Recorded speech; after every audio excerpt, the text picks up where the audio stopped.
திடீர் திருப்பங்களுக்கும் அதிரடியான மாற்றங்களுக்கும் பெயர் போனதுதான் தமிழக அரசியல். ஸோ வர ஏப்ரல் 23ஆம் தேதி ஒரே கட்டமா தமிழக சட்டப்பேரவை தேர்தல் அப்படிங்கிறது நடக்க போகுது. ஸோ வழக்கமா இருக்கிற இரு துருவ அரசியலா இருக்கக்கூடிய திராவிட கட்சிகளுக்கு இடையேயான போட்டியா இருக்க போதா இந்த 2026 தேர்தல், இல்ல India alliance, NDA alliance and then தனிச்சு போட்டிடலாமா இல்ல கூட்டணியோட சேர்ந்து போட்டிடலாமா அப்படின்னு டிவிக்கே யோசிச்சுட்டு இருக்கிற சமயத்துல எப்பவும் போல நாங்க தனிச்சுதான் களமிறங்குவோன்னு நாம் தமிழர் கட்சி அவங்களுடைய வேட்பாளரை அனௌன்ஸ் பண்ணியிருக்காங்க. ஸோ கண்டிப்பா 1967 தேர்தல் 77 தேர்தல் மாதிரி 2026 தேர்தலும் முக்கிய திருப்பு முனையா அமையுமா அப்படிங்கிறது ஏப்ரல் 23ஆம் தேதி எலெக்ஷனுக்கு பிறகுதான் நம்மளால சொல்ல முடியும். ஸோ ஒரு பக்கம் திமுக பாத்தீங்க அப்படின்னா காங்கிரஸ்க்கு 28 சீட் அப்படிங்கிறத போராடி பல கட்ட பேச்சுவார்த்தைகளுக்கு பிறகு உறுதிப்படுத்தியிருக்காங்க. போன முறையை விட இந்த முறை எங்களுக்கு அதிக சீட் வேணும் அப்படின்னு சொல்லிட்டு இந்திய கம்யூனிஸ்ட், மார்க்சிஸ்ட் கம்யூனிஸ்ட், விசிகா போன்ற கூட்டணி கட்சிகள் போர்க்கொடி தூக்கியிருக்காங்க. இது போக காலங்காலமா இருக்கக்கூடிய மூத்த தலைவர்களுக்கு மட்டுமே சீட் கொடுக்காம அவங்களுடைய வாரிசுகளுக்கும் சேர்த்து சீட் கேட்டுட்டு இருக்காங்க தமிழ்நாட்டினுடைய மூத்த அமைச்சர்கள். ஸோ இப்படி திமுக கூட்டணிக்குள்ளார இந்த மாதிரியான கலவரங்கள் போயிட்டு இருக்கும் போது இன்னொரு பக்கம் ஏடிஎம்கே பிஜேபி அலையன்ஸ் உறுதியானாலும் தொகுதி பங்கீடு அப்படிங்கிறது இப்ப வரைக்கும் ஆரம்பிக்கப்படலை. ஸோ அதுக்கு இன்னொரு முக்கியமான ரீசன், எப்படியாவது தாவேகாவை கூட்டணிக்குள்ளார கொண்டு வரணும் அப்படின்னு பாஜக முயற்சி செஞ்சுட்டு இருக்காங்க. அப்படி ஒருவேளை தாவேகா என்டி அலையன்ஸ்குள்ளார வந்தா சீஃப் மினிஸ்டர் கேண்டிடேட்டா இபிஎஸும் டெபுட்டி சீஃப் மினிஸ்டர் கேண்டிடேட்டா டிவிகேடைய தலைவர் விஜயும் அனௌன்ஸ் பண்றதுக்கு ரெடியா இருக்காங்க. ஆனா ஃபர்ஸ்ட் டைம் எலெக்ஷன்ல கண்டெஸ்ட் பண்ண போறோம், ஸோ தனியாவே நின்று நம்மளுடைய பலத்தை நிரூபிக்கணும் அப்படின்னு சொல்லிட்டு தாவேகாவுடைய 2ஆம் கட்ட தலைவர்கள் யோசிச்சுட்டு இருக்கிறதாவும் சொல்றாங்க. இது ஒரு பக்கம் இருக்க, எப்பவும் போல நாங்க தனிச்சுதான் களமிறங்குவோம் அப்படின்னு சொல்லிட்டு 234 வேட்பாளர்கள்ல 117 ஆண் வேட்பாளர்களையும் 117 பெண் வேட்பாளர்களையும் சரிக்கு சமமா அனௌன்ஸ் பண்ணி தனியா களத்துல நாம் தமிழர் கட்சி இருக்காங்க. ஸோ இருதுருவ திராவிட அரசியலா இல்ல 4 முனை போட்டியா இல்ல மும்முனை போட்டியா அப்படிங்கிறது எல்லாமே இன்னும் கொஞ்ச நாள்ல நமக்கு தெரிய வரும். ஸோ இந்த வீடியோல இது 1952 இருந்து இப்ப வரைக்கும் தமிழ்நாட்டினுடைய அரசியல் நிலவரம் எப்படி இருக்கு, ஒவ்வொரு தேர்தலையும் தமிழ்நாடு அரசியல் பல திருப்பங்களை சந்திச்சிருக்கு. ஸோ அதெல்லாம் என்னென்ன அப்படிங்கிறதான் பார்க்க போறோம். இப்ப நடக்க போற தமிழக சட்டப்பேரவை தேர்தல் அப்படிங்கிறது 17வது சட்டப்பேரவைக்கு நடக்க போற தேர்தல். ஏற்கனவே சொன்ன மாதிரி தமிழக அரசியல் பல அதிரடி மாற்றங்களுக்கு பெயர் போனது. அந்த அதிரடி மாற்றம் முதல் சட்டப்பேரவை தேர்தலில் இருந்தே ஆரம்பிச்சிருச்சு. ஸோ 1951 இருந்து 52 வரைக்குமான காலகட்டத்தில் முதல் சட்டப்பேரவை தேர்தல் நடந்தது. இந்த முதல் தேர்தலில் இந்தியா முழுவதுமே காங்கிரஸுக்கு ஆதரவான ஒரு அலை அப்படிங்கிறதா இருந்துச்சு. ஸோ மத்தியில ஜெயிச்சு காங்கிரசின் சார்பா ஜவஹர்லால் நேரு பிரதமராக இருந்தார். பல மாநிலங்கள்லயும் காங்கிரஸ் ஆட்சி அமைச்சிருந்தாங்க. ஆனா இப்ப தமிழ்நாடு, அப்போ மெட்ராஸ் மாநிலம்னு சொல்லக்கூடிய நம்ம மாநிலத்துல மட்டும் காங்கிரஸ் கட்சிக்கு பெரும்பான்மை இல்லை. ஸோ பிரஜா சோசியலிச கட்சி மாதிரியான சின்ன சின்ன கட்சிகளோட கூட்டணி சேர்ந்துதான் காங்கிரஸ் தன்னுடைய பெரும்பான்மை நிரூபிக்க வேண்டிய கட்டாயம். சரி, யாரை முதலமைச்சரா தேர்வு செய்யறது அப்படிங்கிறதுலயே சிக்கல் எழுந்துச்சு. சட்டப்பேரவையிலும் சரி மேலவையிலும் சரி உறுப்பினரா இல்லாத ராஜாஜியை காங்கிரஸ் கட்சி முதலமைச்சரா தேர்வு செஞ்சாங்க. அதுக்கே காங்கிரஸ் கட்சிக்குள்ளார பல எதிர்ப்பு அப்படிங்கிறது கிளம்புச்சு. இருந்தாலும் ஸோ முதலமைச்சரா 1952 ராஜாஜி பதவியேற்றார். ஸோ ராஜாஜி முதலமைச்சரா பதவியேற்றதுக்கு பிறகு பல நலத்திட்டங்கள் அப்படிங்கிறத கொண்டு வந்திருப்பார். குறிப்பா ஹரிஜன மக்கள்னு சொல்லக்கூடிய ஒடுக்கப்பட்ட மக்களை பள்ளிகள்ல அனுமதிக்கல அப்படின்னா அந்த பள்ளிகளுடைய அங்கீகாரமே ரத்து செய்யப்படும் அப்படிங்கிற அதிரடியான அறிவிப்பை ராஜாஜி அனௌன்ஸ் பண்ணார். இது போக தூத்துக்குடியில வஉசி கல்லூரியா இருக்கட்டும், சென்னையில புது கல்லூரி, திருச்சியில ஜமால் முகமதியன் கல்லூரின்னு பல கல்லூரிகளை ராஜாஜி ஓபன் பண்ணார். இது போக தஞ்சாவூர் பண்ணையால் பாதுகாப்பு சட்டம் அப்படிங்கிறதையும் ராஜாஜி அரசாங்கம் கொண்டு வந்தாங்க. இந்த அளவுக்கு பல வெல்ஃபேர் ஸ்கீம்ஸ் ராஜாஜி கவர்மெண்ட் கொண்டு வந்திருந்தாலும் ஸோ அவருடைய பீரியட்ல 2 முக்கியமான விஷயங்கள் பிளாக் மார்க் அமைஞ்சது. ஒண்ணு, அரசாங்கத்துக்கிட்ட நிதி இல்ல, போதிய கல்வி நிறுவனங்களை நடத்த முடியல அப்படின்னு சொல்லிட்டு ஓபன் பண்ணி இருந்த நிறைய ஸ்கூல்ஸை ராஜாஜி கவர்மெண்ட் க்ளோஸ் பண்ணாங்க. இது அவர் கவர்மெண்ட் மேல மிகப்பெரிய ஒரு அதிருப்தி ஏற்படுத்துச்சு. இது எல்லாத்தையும் தாண்டி குலக்கல்வி திட்டம் அப்படின்னு சொல்லப்படுது modified scheme of elementary education, மாற்றியமைக்கப்பட்ட தொடக்க கல்வி திட்டம் அப்படிங்கிறத ராஜாஜி கவர்மெண்ட் கொண்டு வந்தாங்க. ஸோ இந்த திட்டத்தின் மூலியமா ஸோ ஒரு ஸ்கூல் படிக்கக்கூடிய ஸ்டூடெண்ட்ஸ்க்கு காலையில ஹாஃப் டே மட்டும் தான் ஸ்கூல் இருக்கும். ஸ்கூல் முடிச்சோடனே மத்தியானத்துக்கு மேல பசங்களா இருந்தாங்க அப்படின்னா போய் அப்பாவுடைய தொழிலை கத்துக்கணும், கேர்ள்ஸா இருந்தாங்க அப்படின்னா அம்மாவோட சேர்ந்து வீட்டு வேலைகளை கத்துக்கணும். ஸோ இதுக்கு பயங்கரமான எதிர்ப்பு அப்படிங்கிறது கிளம்பிச்சு. ஸோ பெரியார் இந்த திட்டத்தை தான் குலக்கல்வி திட்டம் அப்படின்னு விமர்சனம் பண்ணார். திமுகவை சார்ந்த அண்ணாதுரை இதை ஜாதிய கல்வி, கேஸ்ட் எஜுகேஷன் அப்படிங்கிற விமர்சனத்தை முன் வச்சார். இருந்தாலும் நான் அனௌன்ஸ் பண்ணது கரெக்ட் தான், இதுல இருந்து நான் பின்வாங்கிக்கவே மாட்டேன் அப்படின்னு ராஜாஜி உறுதியா இருந்தார். இதுக்காக தன்னுடைய முதலமைச்சர் பதவி பறிபோனாலும் பரவாயில்லன்னு 1954 அதாவது சட்டப்பேரவைக்கு இன்னும் தேர்தல் நடக்கிறதுக்கு 3 வருஷத்துக்கு முன்னாடியே 2வது வருஷத்திலேயே ராஜாஜி தன்னுடைய முதலமைச்சர் பதவியை ராஜினாமா பண்ணிட்டார்.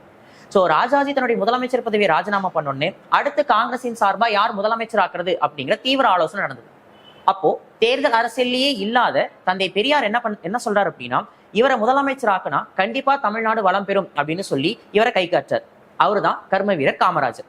ஸோ அதன் அடிப்படையில 1954 ராஜாஜி முதல்வர் பதவியை ராஜினாமா பண்ண உடனே காமராஜர் முதலமைச்சரா பதவியேற்கிறார்.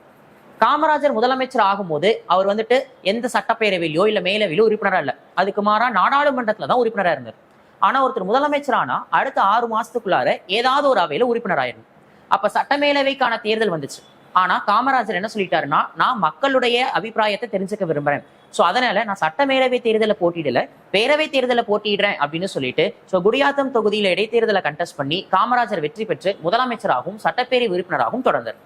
இந்த 1954 57 கிடைப்பட்ட இந்த 3 வருஷ காலகட்டத்தில் தான் காமராஜர் பல முக்கிய திட்டங்களை கொண்டு வந்தார். குறிப்பா தமிழ்நாட்டினுடைய கல்வி மேம்பாடு அடையறதுக்கு முக்கிய காரணம் காமராஜர் தான்.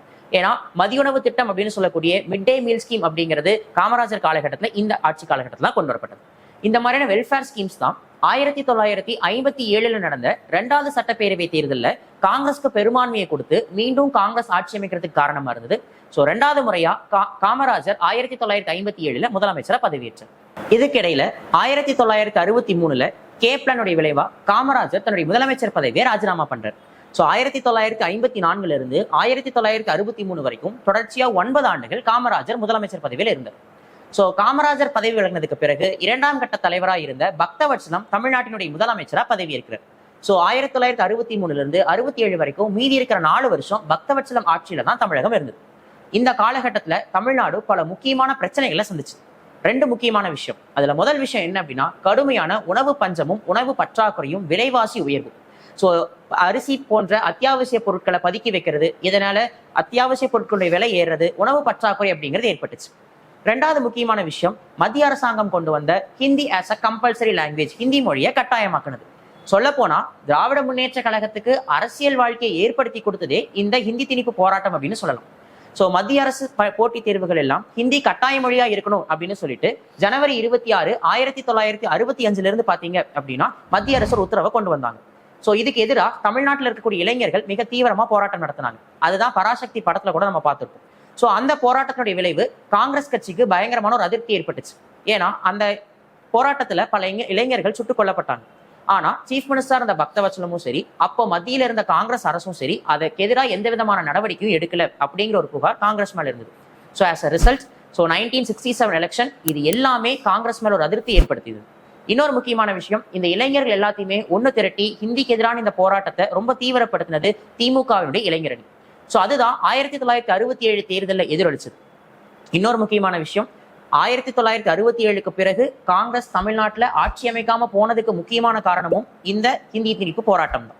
சோ தமிழ்நாடு அரசியல்ல 1967 நடந்த 4வது சட்டப்பேரவை தேர்தல் அப்படிங்கிறது ரொம்ப முக்கியமான தேர்தல். ஏன்னா தமிழ்நாட்டினுடைய பொலிட்டிக்கல் ஐடியாலஜியே மாத்தின தேர்தல் தான் இந்த 1967 தேர்தல். சோ இந்த தேர்தலில் காங்கிரஸ் கூட சில கட்சிகள் கூட்டணியோட இன்னொரு பக்கம் இருக்காங்க. அவங்களை எதிர்த்து திமுக, கம்யூனிஸ்ட் போன்ற கட்சிகள் இருக்காங்க. இதுல இன்னொரு வேடிக்கையான விஷயம் என்னன்னா, எந்த காங்கிரஸ் கட்சியை சார்ந்து ராஜாஜி ஒரு காலத்துல முதலமைச்சரா இருந்தாரோ அதே ராஜாஜி இந்த 1967 தேர்தலுக்குள்ளார சுதந்திரா பார்ட்டின்னு சொல்லி ஒரு கட்சி ஆரம்பிச்சு 1967 எலெக்ஷன்ல திமுக கூட்டணியில இடம் பிடிச்சிருக்காரு. ஸோ அந்த அளவுக்கு தமிழக அரசியல் மிகப்பெரிய ஒரு சேஞ்சஸை ஏற்படுத்தியது. ஸோ இந்த தேர்தலில் காங்கிரஸ் படுதோல்வி அடைகிறாங்க, திமுக ஜெயிச்சு முதல்ல ஆட்சி அமைக்கிறாங்க. So Anna became the chief minister, தமிழ்நாட்டினுடைய முதலமைச்சரா அண்ணா பதவி இருக்கிறார். இந்த தேர்தலில் விருதுநகர் தொகுதியில போட்டியிட்டு, தட் இஸ் தன்னுடைய சொந்த தொகுதியில போட்டியிட்டு காமராஜரே தோல்வி அடைகிறார். ஸோ ஒரு ஒரு ஃப்ரேஸ் ஒன்று சொல்லுவாங்க, காமராஜரே தோக்கடிச்ச ஊருடா இது அப்படின்னு சொல்லிட்டு. அதுக்கு ரீசன் என்னன்னா, இந்த ஹிந்தி திணிப்பு போராட்டம் அதை காங்கிரஸ் அரசு சரியா கையாளாதது தான் 1967 எலெக்ஷன்ல காமராஜரையே நம்ம வந்துட்டு தோற்கடிச்சது அப்படிங்கிறதுக்கான ஒரு ஃப்ரேஸ். ஸோ 1967 எலெக்ஷன் 4வது சட்டப்பேரவை தேர்தல். ஸோ திமுக ஜெயிக்கிறாங்க, முதல்ல ஆட்சி அமைக்கிறாங்க. So for the first time இந்தியாவிலேயே ஒரு பிராந்திய கட்சி, ஒரு ரீஜனல் பார்ட்டி ஒரு ஸ்டேட்டை கான்பேர் பண்ணி அந்த ஸ்டேட் கவர்மெண்ட் அந்த மாநிலத்துக்கு தலைமை தாங்கிறதுங்கிறது தமிழ்நாட்டில் தான் நடந்துச்சு. ஸோ அதுவும் திமுக தான். ஸோ மற்ற ஒரு சில மாநிலங்கள்ல கம்யூனிஸ்ட் ஆட்சியில் இருந்தாங்க. For example Kerala, west Bengal போன்ற மாநிலங்கள்ல நமக்கு முன்னாடி தேசிய கட்சியான கம்யூனிஸ்ட் ஆட்சி இருந்தது. ஆனா ஃபார் த ஃபர்ஸ்ட் டைம் ஒரு ரீஜனல் பார்ட்டி இந்தியாவில் ஆட்சி அமைச்சதுங்கிறது திமுக தான். So Anna became the chief minister. So March 6 1967 அன்னைக்கு அண்ணா முதலமைச்சர் ஆகிறாரு. அப்ப ஆரம்பிக்கப்பட்ட அந்த திராவிட அரசியல் அப்படிங்கிறது தான் இப்ப வரைக்கும் தமிழ்நாட்டில் திராவிட சித்தாந்தமும் திராவிட கொள்கைகளும் கொண்டு போறதுக்கு முக்கியமான ரீசன். இந்த 1967 நடந்த இந்த தேர்தலில் அண்ணா சீஃப் மினிஸ்டர் ஆனதுக்கு பிறகு பல முக்கிய திட்டங்களை கொண்டு வர்றாரு. குறிப்பா பக்தவத்சலம் பீரியட்ல உணவு பற்றாக்குறையும் பஞ்சமும் அதிகமா இருந்தது. அதை சமாளிக்கிறதுக்கு படி அரிசி திட்டம் அப்படின்னு சொல்லக்கூடியதை கொண்டு வந்தார். தட் இஸ் ஒரு படி அரிசி ₹1 அப்படிங்கிறது அந்த படி அரிசி திட்டம். இது போக சுயமரியாதை திருமணங்களுக்கு சட்டப்பூர்வ அங்கீகாரம் கொடுத்தது. மெட்ராஸ் மாநிலத்தினுடைய பெயரை தமிழ்நாடுன்னு பெயர் மாத்திரத்துக்கு தீர்மானம் போட்டது. சமஸ்கிருத பெயர்கள் எல்லாத்தையுமே நீக்கிட்டு தமிழ் பெயர்களை கொண்டு வந்தது. சத்தியமேவ ஜெயத்தே அப்படிங்கறத எடுத்துட்டு வாய்மையே வெல்லும் தமிழக அரசுன்னு கொண்டு வந்தது. இந்த மாதிரியான முக்கியமான விஷயங்கள் அண்ணா காலகட்டத்தில் கொண்டு வரப்பட்டது. இன்னைக்கு தமிழக அரசியல் ரொம்ப முக்கியமா நம்ம பேசிட்டு இருக்கிற ஒரு ஹாட் டாபிக் என்ன அப்படின்னா இருமொழி கொள்கைன்னு சொல்லக்கூடிய 2 லாங்குவேஜ் பாலிசி. ஸோ ஹிந்தி திணிப்புக்கு எதிராக டூ லாங்குவேஜ் பாலிசின்னு சொல்லக்கூடிய இருமொழி கொள்கை அப்படிங்கிறத அண்ணா கவர்மெண்ட் தீர்மானமா கொண்டு வந்தாங்க. இந்த அளவுக்கு பல வெல்ஃபேர் ஸ்கீம்ஸ் அண்ணா கவர்மெண்ட் கொண்டு வந்தாலும் அவர் ஆட்சி காலகட்டத்தில் ஒரு பிளாக் மார்க் ஒரு இன்சிடென்ட் நடந்தது. என்ன அது அப்படின்னா 1968 கீழ் வெண்மணி அப்படிங்கிற இடத்துல நடந்த ஒரு படுகொலை சம்பவம். அதாவது ஒடுக்கப்பட்ட சமூகத்தை சேர்ந்த மக்கள் தங்களுக்கு ஊதிய உயர்வு வேணும்னு போராட்டத்தில் ஈடுபடுறாங்க. அதுக்காக உயர்ஜாதியினர் என்ன பண்றாங்க அப்படின்னா ஒடுக்கப்பட்ட சமூகத்தை சேர்ந்த 40க்கும் மேற்பட்ட மக்களை ஒரு குடிசை வீட்டுக்குள்ளார தள்ளி, ஆண்கள் பெண்கள் குழந்தைகள்ல எல்லாரையும் ஒரு குடிசை வீட்டுக்குள்ளார தள்ளி பூட்டி அந்த குடிசை வீட்டுக்கு தீ வச்சிருவாங்க. இதுல 40க்கும் மேற்பட்ட மக்கள் தீல கருகி இறந்து போயிடுவாங்க. சோ ஒடுக்கப்பட்ட மக்களுக்கு எதிராக ஒரு அநீதி நடந்தது அப்படின்னு சொல்லிட்டு எதிர்கட்சிகள் அண்ணாவையும் திமுக அரசையும் கடுமையா சாட்டினாங்க. என்னதான் பல வெல்ஃபேர் ஸ்கீம்ஸ் அண்ணா கொண்டு வந்திருந்தாலும் கீழ் வெண்மணி நிகழ்வு அப்படிங்கிறது இன்னைக்கு வரைக்குமே ஒடுக்கப்பட்ட மக்களுக்கு எதிராக நடந்த ஒரு மிகப்பெரிய பிரச்சனைகள்லையும் ஒரு தீண்டாமை சார்ந்த விஷயங்களையும் முக்கியமான ஒரு விஷயமா தான் பார்க்கப்படுது. ஸோ 1969 ஸோ அண்ணா திடீர்னு உடல்நலக்குறைவால இறந்து போயிடுவாரு. ஸோ இதனால மீதி இருக்கக்கூடிய அடுத்து 1972 வரைக்கும் யார் ஆட்சி பொறுப்பேற்கிறது அப்படிங்கிற ஒரு கொஸ்டின் அரைஸ் ஆச்சு. ஸோ ஆஸ் அ ரிசல்ட் தற்காலிக முதலமைச்சரா வி.ஆர். நெடுஞ்செழியன் அப்படிங்கிற ஒரு பதவியேற்றார். ஆனா அவர் தொடர்ச்சியா கட்சியையும் ஆட்சியும் வழிநடத்தணும்னு தான் விரும்பி இருப்பார். இருந்தாலும் திமுகவினுடைய எம்எல்ஏக்களுடைய ஆதரவு அப்படிங்கிறது கலைஞர் கருணாநிதிக்கு இருந்தது. ஸோ ஒரு மாசத்திலேயே வி.ஆர். நெடுஞ்செழியன் பதவியை ராஜினாமா செய்ய 1969 கலைஞர் கருணாநிதி தமிழ்நாட்டினுடைய முதலமைச்சரா பதவியேற்கிறார். ஸோ 1969 இருந்து 1972 வரைக்கும் கலைஞர் கருணாநிதியுடைய ஆட்சி காலகட்டம். ஆனா 1971 ஒரு வருஷத்துக்கு முன்னதாகவே மக்களவையோட சேர்ந்து தமிழக சட்டப்பேரவைக்கும் தேர்தலை நடத்தட்டும் அப்படிங்கிற ஒரு காரணத்தினால தன்னுடைய முதலமைச்சர் பதவி ராஜினாமா பண்ணி கலைஞர் சட்டமன்றத்தை கலைக்க ரெக்கமெண்ட் பண்ணுவார். ஸோ ஆஸ் அ ரிசல்ட் 1971 அடுத்த தேர்தல் வந்துடும். ஆனா இந்த 69 to 71 காலகட்டத்தில் கலைஞர் கவர்மெண்ட் முக்கியமான ஒரு விஷயத்தை எடுத்திருப்பாங்க. இன்னைக்கு சீஃப் மினிஸ்டர் இருக்கிற ஸ்டாலின் சென்டர் ஸ்டேட் ரிலேஷன் சொல்லக்கூடிய மத்திய மாநில உறவுகளை முக்கியத்துவம் கொடுக்கணும். ஸோ தமிழ்நாடு தொடரட்டும், ஸ்டாலின் தொடரட்டும், இந்த மாதிரியான முழக்கங்கள்லாம் வைக்கிறாங்க இல்லையா, அதுக்கெல்லாம் அடித்தளம் 1969 கலைஞர் போட்டதுதான். என்ன அப்படின்னா to analyse the centre state relation, மத்திய மாநில அரசுகளுடைய உறவுமுறை ஆராயறதுக்கு ராஜமன்னார் குழு அப்படிங்கிறத கலைஞர் கவர்மெண்ட் உருவாக்கியிருப்பாங்க. இந்தியாலேயே மத்திய மாநில அரசுகளுடைய உறவுமுறை ஆராயறதுக்காக ஒரு குழு அமைக்கப்பட்டது for the first time Tamil Nadu government தான் 1969 ராஜமன்னார் கமிட்டி. ஸோ இது போக இடஒதுக்கீட்டிலேயே சில மாற்றங்கள் ஏற்படுத்தியிருப்பாங்க.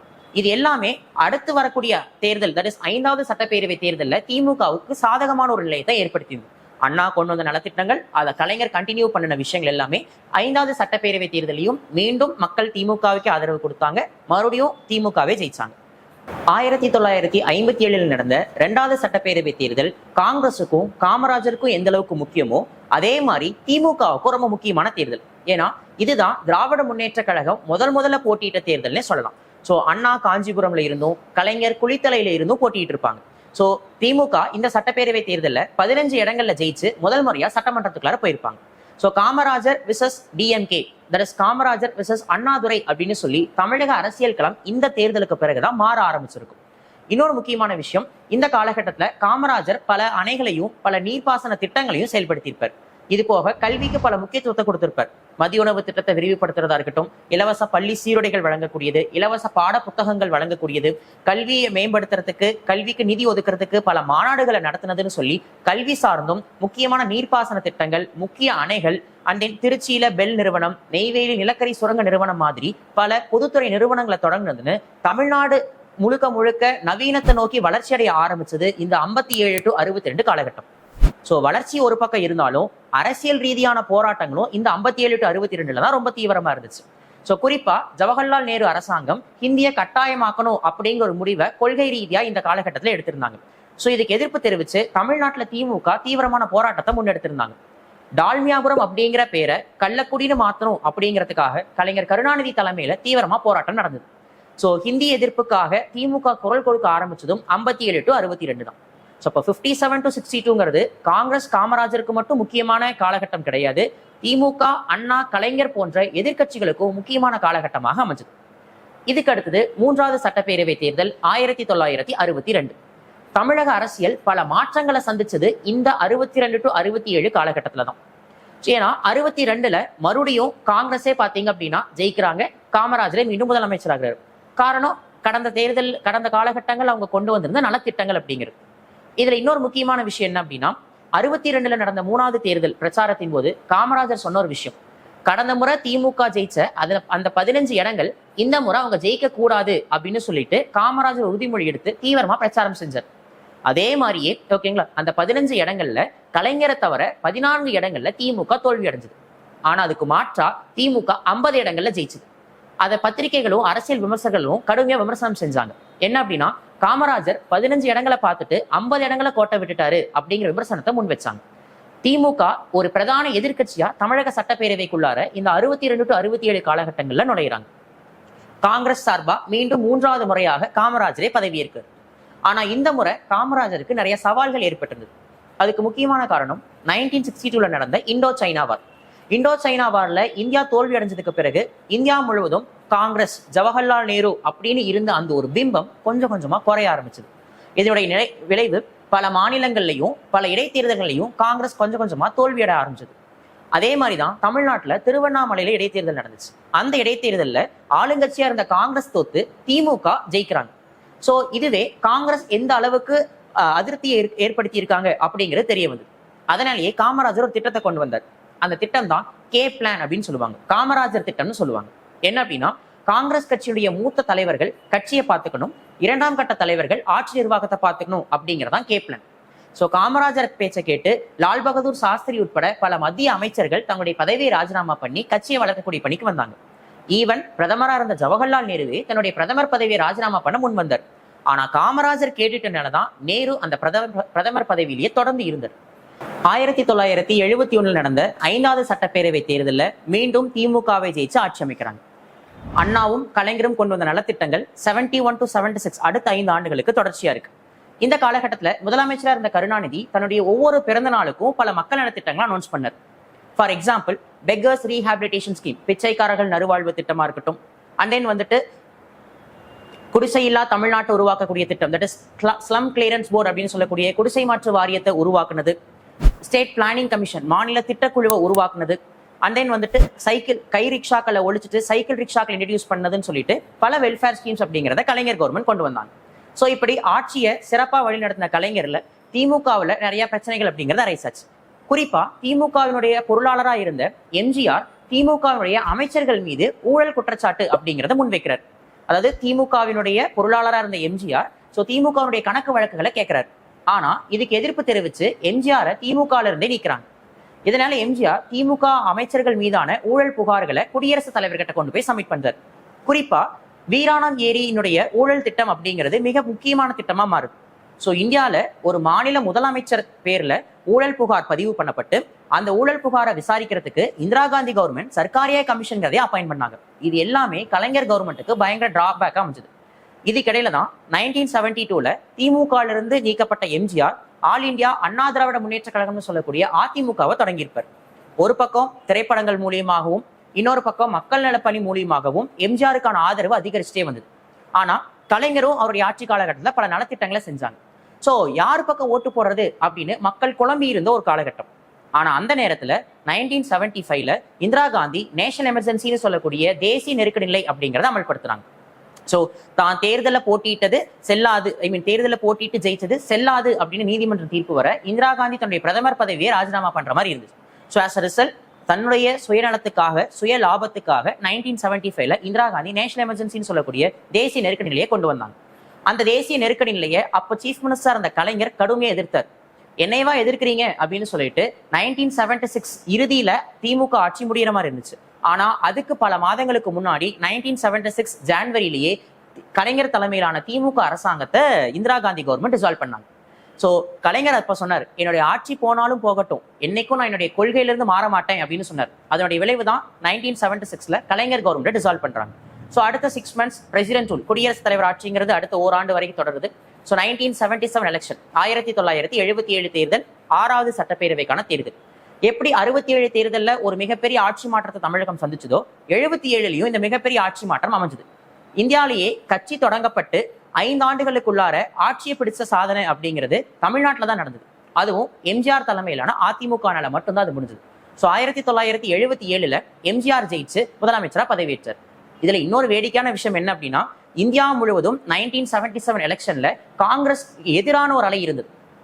ஸோ இந்திரா காந்தியே தேர்தலில் தோல்வி அடைகிற நிலைமையில இருந்தாங்க. ஆனா தமிழ்நாடு மட்டும் அதிமுக காங்கிரஸ் கூட்டணியை ஆதரிச்சாங்க. எப்பவுமே தமிழ்நாடு அரசியல்ல இந்தியா முழுவதும் ஒரு கட்சி ஆதரிக்கிறாங்கன்னா அதுக்கு எதிரான ஒரு நிலைப்பாட்டை தான் இருப்பாங்க. அது 1951 எலெக்ஷன்ல நடந்தது. அகைன் 1977 எலெக்ஷன்ல நடந்தது. காங்கிரஸ் இந்தியா முழுவதும் பயங்கரமா தோல்வி அடைகிறாங்க. ஆனா தமிழ்நாட்டில் மட்டும் ஏடிஎம்கே காங்கிரஸ் அலையன்ஸ் ஜெயிக்கிறாங்க. MGR became the chief minister. MGR முதலமைச்சரா பதவி இருக்கிறார்.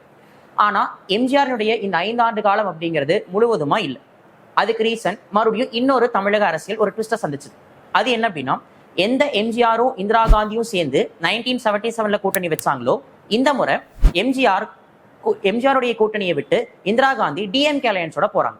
ஸோ 1980 இந்திரா காந்தி அண்ட் டிஎம்கே கலைஞர் தலைமையிலான திமுக இவங்க 2 பேரும் ஒன்று சேர்ந்து எம்ஜிஆர் அரசாங்கத்தை கலைக்கிறாங்க. ஸோ இது எம்ஜிஆர் மீது ஒரு அனுதாபத்தை ஏற்படுத்துது. நான் எந்த ஒரு தப்புமே செய்யல, ஆனா அரசியல் பழிவாங்கும் நடவடிக்கைக்காக இந்திரா காந்தியும் கலைஞரும் சேர்ந்து என்னுடைய ஆட்சியை கலைச்சிட்டாங்கன்னு சொல்லி எம்ஜிஆர் மக்கள் கிட்ட புகார் வைக்கிறார். ஸோ 1977 ஆட்சி அமைச்சு 82 வரைக்கும் 5 ஆண்டுகள் ஆட்சி செஞ்சிருக்கணும். ஆனா 3 வருஷத்திலேயே எம்ஜிஆர் ஆட்சி கலைக்கப்பட்டு மறுபடியும் பிரசிடென்ட் குடியரசுத் தலைவர் ஆட்சி அப்படிங்கிறது கொண்டு வரப்படுது. ஸோ அந்த குடியரசுத் தலைவர் ஆட்சிக்கு பிறகு நடந்த தேர்தலில் மறுபடியும் ஏடிஎம்கே தட் இஸ் எம்ஜிஆர் தலைமையிலான அதிமுக தான் ஜெயிக்கிறாங்க. ஸோ இந்திய வரலாற்றிலேயே குடியரசுத் தலைவருக்கு ஆட்சிக்கு முன்னாடி ஒரு கட்சி இருந்து மீண்டும் அவங்களே ஆட்சி அமைச்ச வரலாறு கிடையாது. ஏன்னா அது அந்த ஆட்சிக்கு மேல இருக்கிற ஒரு பிளாக் மார்க்கா கரும்புள்ளியா தான் கருதப்படும். ஆனா தன்னுடைய ஆட்சி கலைக்கப்பட்டது அப்படிங்கிற அனுதாப அலை மூலியமாவே 1980 தேர்தலில் எம்ஜிஆர் ஜெயிக்கிறாரு. மீண்டும் அவர் முதலமைச்சராகிறார். சோ இந்த முறை எம்ஜிஆர் தனியா இருக்காரு. அவரை எதிர்த்து திமுக காங்கிரஸ் ஒரு கூட்டணியில இருக்காங்க. இதுல வேடிக்கையான இன்னொரு விஷயம் என்னன்னா, ஒரு காலகட்டத்துல காங்கிரஸை எதிர்த்து தான் திமுக தொடங்கப்பட்டது. ஆனா இந்த 1980களில் இருந்துதான் காங்கிரஸும் திமுகவும் கூட்டணி சேர ஆரம்பிச்சாங்க. எதிர்த்து அதிமுக அரசியல் செய்ய ஆரம்பிச்சாங்க. ஸோ 1980 நடந்த தேர்தலில் எம்ஜிஆர் ஜெயிச்சு ஆட்சி அமைச்சிருக்காரு. மத்தியில இந்திரா காந்தி ஜெயிச்சு காங்கிரஸ் சார்பா இந்திரா காந்தி பிரதமரா இருந்தாங்க. இந்த டைம்ல எம்ஜிஆர் பல வெல்ஃபேர் ஸ்கீம்ஸ் நலத்திட்டங்களை கொண்டு வந்திருப்பார். குறிப்பா காமராஜர் கொண்டு வந்த மிட் டே மீல் ஸ்கீம்னு சொல்லக்கூடிய மதிய உணவு திட்டத்தை நூன் மீல் ப்ரோக்ராம் அப்படின்னு சொல்லக்கூடிய சத்துணவு திட்டமா மாத்திருப்பார். இது போக பாரதியார் பல்கலைக்கழகம், பாரதிதாசன் பல்கலைக்கழகம், இந்த மாதிரி பல பல்கலைக்கழகங்களும் எம்ஜிஆர் காலகட்டத்தில் தொடங்கப்பட்டது. ஸோ மக்களுடைய ஆதரவு அப்படிங்கிறது எம்ஜிஆருக்கு ரொம்ப அதிகமாவே இருந்தது. பட் ஆனா இந்த டைமும் 5 வருஷத்தை எம்ஜிஆர் ரூல் பண்ணாரா அப்படின்னா கிடையாது. அதாவது 1980 தேர்தல் நடந்தது. 85 வரைக்கும் அவர் ஆட்சியில இருந்திருக்கணும். ஆனா 5 வருஷத்தை ரூல் பண்ண முடியல. அதுக்கு இன்னொரு ரீசன் மத்தியில நடந்த ஒரு மிகப்பெரிய மாற்றம். தட் இஸ் அக்டோபர் 31, 1984 பிரைம் மினிஸ்டரா இருந்த இந்திரா காந்தி சுட்டுக் கொல்லப்படுறாங்க. ஸோ அதனுடைய அனுதாப அலையினாலேயே அடுத்து வரக்கூடிய தேர்தலை சந்திக்கலாம்னு சொல்லிட்டு இந்திரா காந்திக்கு பிறகு பிரதமரான ராஜீவ் காந்தி 1 வருஷத்துக்கு முன்னாடியே மக்களவை லோக்சபாவை டிசால்வ் பண்றாரு. ஸோ மக்களவையோட சேர்ந்து தமிழக சட்டப்பேரவைக்கும் தேர்தல் நடக்கட்டும்னு சொல்லிட்டு எம்ஜிஆரும் முதலமைச்சர் பதவியை ரிசைன் பண்ண. ஸோ 85 நடக்க வேண்டிய தேர்தல் 1984 நடக்க ஆரம்பிச்சது. ஆனா இந்த 1984 தேர்தல் பல ட்விஸ்ட் அண்ட் டர்ன்ஸ் நிறைஞ்ச ஒரு எலெக்ஷனா தான் இருந்தது. 1984 நடந்த சட்டப்பேரவை தேர்தல் அப்படிங்கிறது வித்தியாசமா நடந்த ஒரு தேர்தல் சொல்லலாம். ஏன்னா மத்தியில பிரதமரா இருந்த இந்திரா காந்தி இறந்ததுக்கு பிறகு அனுதாப அலை மூலியமா மக்களவை தேர்தலை காங்கிரஸ் சந்திக்கிறாங்க. இங்க உடல்நலக் குறைவால எம்ஜிஆர் அமெரிக்கால இருக்கக்கூடிய ஹாஸ்பிட்டல்ல அட்மிட் ஆயிருப்பார். ஸோ எம்ஜிஆருக்கு என்னாச்சுனே தெரியல அப்படின்னு சொல்லிட்டோம். எம்ஜிஆர் உயிரோட இருக்காரா இல்லையா அப்படிங்கிற ஒரு பிரச்சாரத்தை எதிர்கட்சியான திமுக முன்னெடுத்திருப்பாங்க. அதாவது 2016 ஜெயலலிதா மருத்துவமனையில் அனுமதிக்கப்பட்டிருக்கும் போது என்ன மாதிரியான இன்ஸ்டன்சஸ் நடந்ததோ அதுதான் 1984 பல வருஷத்துக்கு முன்னாடியே அப்ப நடந்தது. ஸோ அப்ப எம்ஜிஆர் உயிரோட இருக்காரா இல்லையா, அவருக்கு என்ன ஆச்சு அப்படிங்கிறத தெரிஞ்சுக்கிறதுக்காக எதிர்கட்சிகள் ரொம்ப தீவிரமா போராட்டம் நடத்தினாங்க. அதை பத்தி வலியுறுத்தினாங்க, அறிக்கையெல்லாம் வெளியிட்டாங்க. அப்பதான் எம்ஜிஆர் அமெரிக்கால ஹாஸ்பிட்டல் இருந்துட்டே ஒரு வீடியோன்னு ரிலீஸ் பண்றாரு. அந்த வீடியோவையும் அதில் இருக்கக்கூடிய போட்டோஸா போஸ்டரா ஒட்டியும் கொள்கை பரப்பு செயலாளராக இருந்த ஜெயலலிதா தமிழ்நாடு முழுவதும் ஏடிஎம்கேக்கு ஆதரவா பிரச்சாரம் செய்யறாங்க. ஸோ எம்ஜிஆர் மீதான அந்த அனுதாப அலை, இன்னொரு பக்கம் ஜெயலலிதாவுடைய பிரச்சாரம், இது ரெண்டும் சேர்ந்துதான் 1984 to 85 காலகட்டங்களில் நடந்த அந்த தேர்தலில் அதிமுகவை ஜெயிக்க வச்சது. ஸோ மத்தியில காங்கிரஸ் ஜெயிச்சு ராஜீவ் காந்தி பிரதமராகிறார். இந்த 84-85 நடந்த தேர்தலில் எம்ஜிஆர் ஜெயிச்சு பல நலத்திட்டங்கள் அப்படிங்கிறத கொண்டு வந்திருப்பார். குறிப்பா வில்லேஜ் அட்மினிஸ்ட்ரேட்டிவ் ஆஃபீஸர்னு சொல்லக்கூடிய கிராம நிர்வாக அலுவலர் அப்படிங்கிற பதவி உருவாக்கியிருப்பாங்க. காலங்காலமா ஒரு குடும்பத்தினர்கிட்ட மட்டுமே இருந்த கிராம நிர்வாக அலுவலர் பணி முதல்ல படிச்சு வரக்கூடிய இளைஞர்கள்ட்ட போகணுங்கிற அந்த பதவி கொண்டு வந்திருப்பாங்க. அடுத்தது தெலுங்கு கங்கை ப்ராஜெக்ட் அப்படின்னு சொல்லக்கூடிய கிருஷ்ணா நதி நீர் திட்டத்தை தமிழகத்துக்கு கொண்டு வந்திருப்பார். ஸோ இந்த மாதிரி பல முக்கியமான திட்டங்களை அவர் கொண்டு வந்திருந்தாலும் 1987 1987 யாரும் எதிர்பாராத விதமா திடீர்னு எம்ஜிஆர் காலமாயிருவார். ஸோ எம்ஜிஆர் இறந்ததுக்கு பிறகு அதிமுக மட்டும் இல்ல, தமிழக அரசியலும் பல திருப்பங்களை ஃபேஸ் பண்ணியிருக்கும். ஸோ எம்ஜிஆர் இறந்ததுக்கு பிறகு 1987 இடைக்கால முதலமைச்சரா நெடுஞ்செழியன் பதவியேற்றிருப்பார். அதாவது 1969 அண்ணா இறந்ததுக்கு அப்புறமேட்டு நெடுஞ்செழியன் பதவியேற்றார் இல்லையா, அதே நெடுஞ்செழியன் இப்ப அதிமுக சார்பா இடைக்கால முதலமைச்சரா பதவியேற்றிருப்பார். அவர் இடைக்கால முதலமைச்சர் ஆன கொஞ்ச நாள்லயே நிரந்தர முதலமைச்சரா எம்ஜிஆருடைய மனைவி ஜானகி எம்ஜிஆர் அதிமுக சார்பா தேர்ந்தெடுக்கப்பட்டு முதலமைச்சரா அறிவிக்கப்பட்டிருப்பாங்க. ஸோ தமிழ்நாட்டினுடைய முதல் பெண் முதலமைச்சரா 1988 ஜானகி எம்ஜிஆர் பதவியேற்றிருப்பாங்க. ஆனா at the same time the very shortest tenure, மிக குறுகிய காலம் தமிழ்நாட்டில் முதலமைச்சரா இருந்தவங்களும் ஜானகி எம்ஜிஆர் தான். அதுக்கு மெயினா ஒரு ரீசன் என்ன அப்படின்னா, அதிமுக ரெண்டா பிளவுபட்டது. எம்ஜிஆர் மறைவுக்கு பிறகு ஜெயலலிதா அணி ஜானகி அணி அப்படின்னு சொல்லிட்டு ஏடிஎம்கே ரெண்டா ஸ்பிட் அப் ஆச்சு. ஸோ ஜானகி எம்ஜிஆருக்கு ஆதரவும் இருந்தது, ஜானகி எம்ஜிஆருக்கு எதிராக ஜெயலலிதா தலைமையில ஒரு அணியும் செயல்பட்டாங்க. ஸோ ஜானகி எம்ஜிஆர் பெரும்பான்மையை நிரூபிக்க வேண்டிய ஒரு கட்டாயம். ஸோ இந்திய வரலாற்றுல ஒரு சட்டப்பேரவைக்குள்ளார நடக்கக்கூடாத ஒரு நிகழ்வு அப்படிங்கிறது அந்த டைம் தமிழக சட்டப்பேரவையில நடந்தது. ஸோ 1988 ஜானகி எம்ஜிஆர் தன்னுடைய பெரும்பான்மையை நிரூபிக்கும் போது அதிமுகவினுடைய இரு தரப்பு பிளஸ் திமுக தரப்பு இவங்களுக்கு இடையில சட்டப்பேரவைக்குள்ளார பயங்கரமான ஒரு சண்டை, அதாவது விவாதமா தொடங்கினது அடிதடியில போய் முடிஞ்சது. நம்ம படத்துல பார்த்திருப்போம்ல, இந்த சபாநாயகருடைய மண்டையை உடைக்கிறது, பேப்பர் பறக்கிறது, டேபிள் சேர் எல்லாம் உடையிறது, இந்த மாதிரியான எல்லா இன்சிடென்ட்ஸுமே 1988 தமிழ்நாடு சட்டப்பேரவைகளாக நடந்தது. பொதுவா அந்த சட்டப்பேரவை அந்த அரங்கத்துக்குள்ளார போலீஸ் உள்ள வரமாட்டாங்க. ஆனா எம்எல்ஏக்களுக்கு நடுவில் நடந்த கலவரத்தை ஒடுக்கிறதுக்காக போலீஸ் உள்ள வந்து அந்த கலவரத்தை கட்டுப்படுத்தினாங்க. ஸோ இந்தியன் ஹிஸ்டரியில இப்படி ஒரு நிகழ்வு அப்படிங்கிறது த டெத் ஆஃப் டெமோக்ரஸின்னு குறிப்பிடுவாங்க. அதாவது மக்களாட்சி அப்படிங்கிறது படுகொலை செய்யப்பட்டது அப்படின்னு சொல்லி. இன்னைக்கும் இந்தியன் ஹிஸ்டரியில இல்ல எங்கேயாவது ஒரு மாநில சட்டப்பேரவையில ஏதாவது ஒரு சண்டை நடந்தது அப்படின்னா உடனடியா 1988 தமிழ்நாடு சட்டப்பேரவை காரணம் காட்டி இதை விடவா அங்க மோசமா நடந்துருச்சு அப்படிங்கிற விஷயத்த வரலாற்று ஆய்வாளர்கள் எல்லா டைமுமே முக்கியமா இதை மென்ஷன் பண்ணிட்டே இருப்பாங்க. ஸோ அப்படி 1988 சட்டமன்றத்தில் நடந்த இந்த கலவரம், ஸோ மாநிலத்துல ஏடிஎம்கே ரூல் பண்றதுக்கு தகுதி இல்லை அப்படின்னு சொல்லிட்டு ஜானகி எம்ஜிஆர் கவர்மெண்ட் டிசால்வ் பண்ணிடுவாங்க. ஸோ அடுத்த ஒரு வருஷம் பாத்தீங்க அப்படின்னா குடியரசுத் தலைவர் ஆட்சி அப்படிங்கிறத நடக்கும். ஒரு வருஷத்துக்கு பிறகு 1989 1989 தேர்தலில் மறுபடியும் எலெக்ஷன் கண்டக்ட் பண்றாங்க. ஸோ இந்த தேர்தலில் ஏடிஎம்கே ரெண்டு டீமா பிரிஞ்சிருக்காங்க. ஜெயலலிதா டீம் ஜே அணி, இன்னொரு பக்கம் ஜானகி எம்ஜிஆர் அணி ஜா அணின்னு சொல்லிட்டு ரெண்டா பிரிஞ்சிருக்காங்க. ஸோ ஏடிஎம்கேனுடைய சிம்பிளா இருக்கக்கூடிய ரெட்டலை அப்படிங்கிறது இந்த காலகட்டத்தில் முடக்கப்படுது. So for the first time அதிமுக உருவாக்கப்பட்டதுல இருந்து ரெட்டலை இல்லாம இந்த தேர்தல் அப்படிங்கிறது நடக்குது. ஸோ இந்த தேர்தலில் ஜே அணி ஜா அணிக்கு தனித்தனி சிம்பிள்ஸ் அப்படிங்கறத அலோகேட் பண்றாங்க. ஸோ அது எதிர்கட்சியா இருந்த திமுகவுக்கு ரொம்ப சாதகமா போகுது. ஸோ ஆஸ் அ ரிசல்ட் 13 வருஷம் வனவாசத்துக்கு பிறகு, அதாவது 1976 கலைஞர் அரசாங்கத்தை இந்திரா காந்தி கலைச்சாங்க. அதுக்கப்புறம் எம்ஜிஆர் ஆட்சிக்கு வராரு. ஸோ 13 வருஷம் கலைஞர்னால மறுபடியும் முதலமைச்சர் ஆகவே முடியல. தட் மீன்ஸ் எம்ஜிஆர் உயிரோட இருக்கிற வரைக்கும் கலைஞர்னால மீண்டும் முதலமைச்சர் ஆக முடியல. ஸோ 13 வருஷம் வனவாசத்துக்கு பிறகு 1989 மீண்டும் திமுக ஆட்சி அமைக்கிறாங்க. ஸோ திமுக ஆட்சி அமைச்சதுக்கு பிறகு அதிமுக தோல்விக்கு முக்கிய காரணமே ஏடிஎம்கே ரெண்டா பிரிஞ்சிருக்கிறது தான் அப்படின்னு சொல்லிட்டு ஸோ ஜானகி எம்ஜிஆர் என்ன பண்ணிடுறாங்கன்னா கட்சி எல்லா பொறுப்புகளையுமே ஜெயலலிதா கிட்டேயே ஒப்படைச்சிட்டு அரசியலிருந்தே விலகிடுறாங்க. ஸோ 1989 முழுக்க முழுக்க அதிமுகவும் சரி எதிர்கட்சி பொறுப்பும் சரி ஜெயலலிதா கிட்ட வருது. ஸோ முதலமைச்சரா 1989 கலைஞர் வராரு. ஸோ அதே 1989 எதிர்கட்சி தலைவரா, தட் இஸ் தமிழ்நாட்டு சட்டப்பேரவையினுடைய ஃபர்ஸ்ட் விமன் அப்போசிஷன் லீடர், முதல் பெண் எதிர்கட்சி தலைவரா ஜெயலலிதா வராங்க. ஸோ இதுக்கு முன்னாடி வரைக்கும் அண்ணா காமராஜர் இருந்த அரசியல், கலைஞர் எம்ஜிஆர் அப்படின்னு இருந்த அரசியல், நமக்கு விவரம் தெரிஞ்சு வந்த கலைஞர் விசஸ் ஜெயலலிதா அப்படிங்கிற அரசியலா மாற ஆரம்பிச்சது இந்த 1989 எலெக்ஷனுக்கு பிறகுதான். ஸோ இந்த 1989 காலகட்டங்கள்ல கலைஞர் சிஎம் ஆகவும் ஜெயலலிதா எதிர்கட்சி தலைவராகவும் இருக்கும்போது பெண் வாக்காளர்களுடைய ஓட்டை ஈர்க்கணும் அப்படிங்கிறதுக்காக விமன் சார்ந்து கலைஞர் கவர்மெண்ட் பல வெல்ஃபேர் மெஷர்ஸ் அப்படிங்கிறத கொண்டு வராங்க. குறிப்பா 1989 பெண்களுக்கு சொத்துல சம உரிமைங்கிறது வழங்கப்படுது. ஸோ இந்தியாலேயே ஃபார் த ஃபர்ஸ்ட் டைம் விமனுக்கு ஈக்குவல் ப்ராப்பர்ட்டி ரைட்ஸ் வழங்கின ஒரு மாநிலம் யாரு அப்படின்னா தமிழ்நாடு தான். பிளஸ் அதே 1989 அரசு பணிகள்ல பெண்களுக்கு 30% இடஒதுக்கீடு அப்படிங்கிறது கொடுக்குறாங்க. Self help group for women, பெண்களுக்கு மகளிர் சுயஉதவி குழுக்கள் அப்படிங்கிறது உருவாக்கப்படுது. மெட்டர்னிட்டி பெனிஃபிட் ஸ்கீம், முத்துலட்சுமி அம்மையார் மகப்பேறு நலத்திட்டம் அப்படின்னு சொல்லிட்டு ஸோ பெண்கள் சார்ந்த நலத்திட்டங்கள் நிறைய இந்த காலகட்டத்தில் கொண்டு வரப்படுது. ஒரே ரீசன், ஒரு பெண் எதிர்கட்சி தலைவராக இருக்காங்க, பெண் வாக்குகள் எல்லாம் அங்க போயிடக்கூடாது அப்படிங்கிற ஒரே காரணம் தான். ஆனா கலைஞர் இந்த 5 வருஷத்தை ஃபுல்லா ரூல் பண்ணார்னா கிடையாது, மறுபடியும் அரசியல் திருப்பம் ஏற்படுது. ஸோ அப்போ விடுதலை புலிகள் அமைப்பு அப்படிங்கிறவங்க ரொம்ப தீவிரமா போராடிட்டு இருந்தாங்க. ஸோ விடுதலை புலிகள் அமைப்பை மத்தியில் இருந்த காங்கிரஸ் அரசாங்கம் ஒரு தடை செய்யப்பட்ட அமைப்பா அறிவிச்சிருந்தாங்க. ஆனா திமுகவை சார்ந்தவங்களும் திமுக அமைச்சர்களும் அந்த விடுதலை புலிகள் அமைப்போட உறவு வச்சிருந்தாங்க. தட் மீன்ஸ் அந்த விடுதலை புலிகள் அமைப்பு தலைவர்களை போய் பார்க்கறது, அவங்களோட போட்டோ எடுத்துக்கிறது இருந்தாங்க. அப்போ தடை செய்யப்பட்ட ஒரு அமைப்போட ஒரு மாநில அரசு தொடர்புல இருக்காங்கும் போது அது கான்ஸ்டிடியூஷனுக்கு அகைன்ஸ்ட் ஆனது, அரசியலமைப்புக்கு எதிரானது அப்படின்னு சொல்லிட்டு 2 வருஷத்துல, தட் இஸ் 1991லயே கலைஞர் அரசாங்கத்தை டிசால்வ் பண்ணாங்க, கலைச்சாங்க.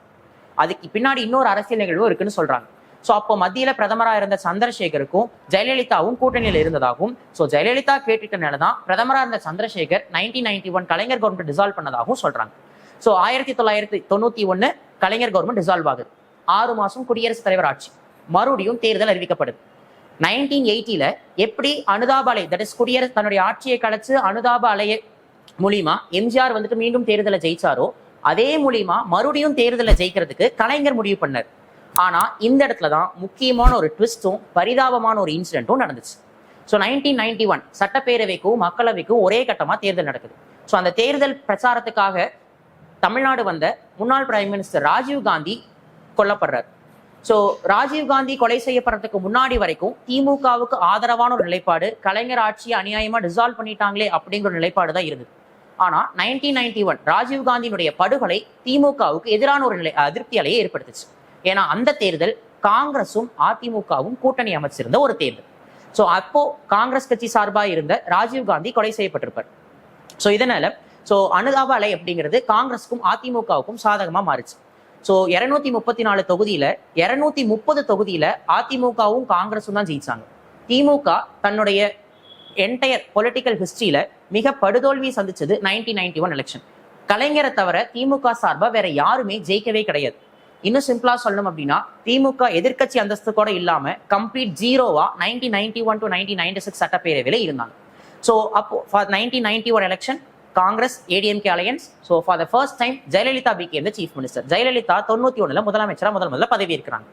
அவங்க முதலமைச்சரா பதவியேற்றதுக்கு பிறகு பல வெல்ஃபேர் ஸ்கீம்ஸ், மெயினா விமன் வெல்ஃபேர் ஸ்கீம்ஸ் கொண்டு வராங்க. கிராடல் பேபி ஸ்கீம்னு சொல்லக்கூடிய தொட்டில் குழந்தை திட்டம் 1992 கொண்டு வரப்படுது. இந்தியாவிலேயே for the first time all India women police station சொல்லக்கூடிய அனைத்து இந்திய மகளிர் காவல் நிலையம் மாதிரியான நிறைய வெல்ஃபேர் ஸ்கீம்ஸை கொண்டு வராங்க. எந்த அளவுக்கு நலத்திட்டங்கள் கொண்டு வந்தாங்களோ அதுக்கு எதிராக ஏடிஎம்கே கவர்மெண்ட் மேலேயும் குறிப்பா ஜெயலலிதா மேலேயும் நிறைய அதிருப்தி அலைகள் ஏற்படுது. ரொம்ப முக்கியமா அவங்களுடைய வளர்ப்பு மகனுக்கு அவங்க செய்யக்கூடிய திருமணம், அதாவது கின்னஸ் ரெக்கார்ட்லயே ஒரு திருமணத்துக்கு 10,000 கோடிக்கணக்கான ரூபாய் செலவு செய்யப்பட்டதுன்னு சொல்லி கின்னஸ் ரெக்கார்ட் புக்ல இடம் பிடிச்சது ஜெயலலிதாவுடைய வளர்ப்பு மகனுடைய திருமணம். என்டையர் சென்னை சிட்டியுமே பாத்தீங்க அப்படின்னா முழுக்க அலங்காரம் பண்ணி, ஓகேங்களா, லட்சக்கணக்கான மக்களுக்கு உணவு ஏற்பாடு பண்ணி தடபுடலா இருந்தது. இதனால மக்கள் அதிகம் பாதிக்கப்பட்டாங்க. ஸோ ரோட்ல சாதாரணமா நடந்து போக கூட முடியல. ஸோ ரொம்ப அதிருப்தி ஏற்பட்டுச்சு. ஆஸ் அ ரிசல்ட் 1996 எலெக்ஷன் 91 திமுகவுக்கு ஏற்பட்ட நிலைமை 96 ஜெயலலிதாவுக்கு ஏற்பட்டுச்சு. ஸோ 1996 எலெக்ஷன்ல டிஎம்கே ஜெயிச்சு கவர்மெண்ட் ஃபார்ம் பண்றாங்க. நியர்லி 230 சீட்ஸ்ல ஜெயிக்கிறாங்க. எந்த ஜெயலலிதா 1991 எலெக்ஷன்ல கம்ப்ளீட்டா டிஃபீட் ஜெயிக்கிறாங்களோ அதே ஜெயலலிதா 1996 எலெக்ஷன்ல தோல்வி அடைகிறாங்க. இன்னும் சிம்பிளா சொல்லணும் அப்படின்னா பக்தவச்சலத்துக்கு பிறகு முதலமைச்சரா இருந்த ஒருவர் அடுத்த தேர்தலில் தோல்வி அடைகிறது அப்படிங்கிறது 1996 எலெக்ஷன்ல தான் நடக்குது. ஸோ 1996 எலெக்ஷனுக்கு அப்புறம் இன்னும் நிறைய சேஞ்சஸ் அப்படிங்கிறது தமிழ்நாடு பாலிடிக்ஸ்ல நடந்தது. 1996 தேர்தல் அப்படிங்கிறது அதிமுகவுக்கும் ஜெயலலிதாவுக்கும் எதிரான ஒரு அதிருப்தி ஏற்படுத்தியது. இது எல்லாம் போக காங்கிரஸ் இந்த முறை 2ஆ பிரிஞ்சது. காங்கிரஸ்ல இருந்து ஜி.கே. மூப்பனார் தமிழ் மாநில காங்கிரஸ் அப்படிங்கிற ஒரு கட்சியை உருவாக்கி அதை என்ன பண்ணியிருந்தாருன்னா திமுகவோட கூட்டணி வச்சிருந்தார். ஸோ ஒரு பக்கம் அதிமுகவுக்கு எதிரான ஒரு மனநிலை, இன்னொரு பக்கம் மூப்பனார் பிளஸ் கலைஞரினுடைய அந்த கூட்டணி. இது எல்லாத்துக்கும் நடுவுல நம்ம தலைவர் சூப்பர் ஸ்டார் வேற உள்ள வந்திருந்தார். முத்து போன்ற படங்கள்லாம் அப்பதான் ரிலீஸ் ஆயிருந்தது.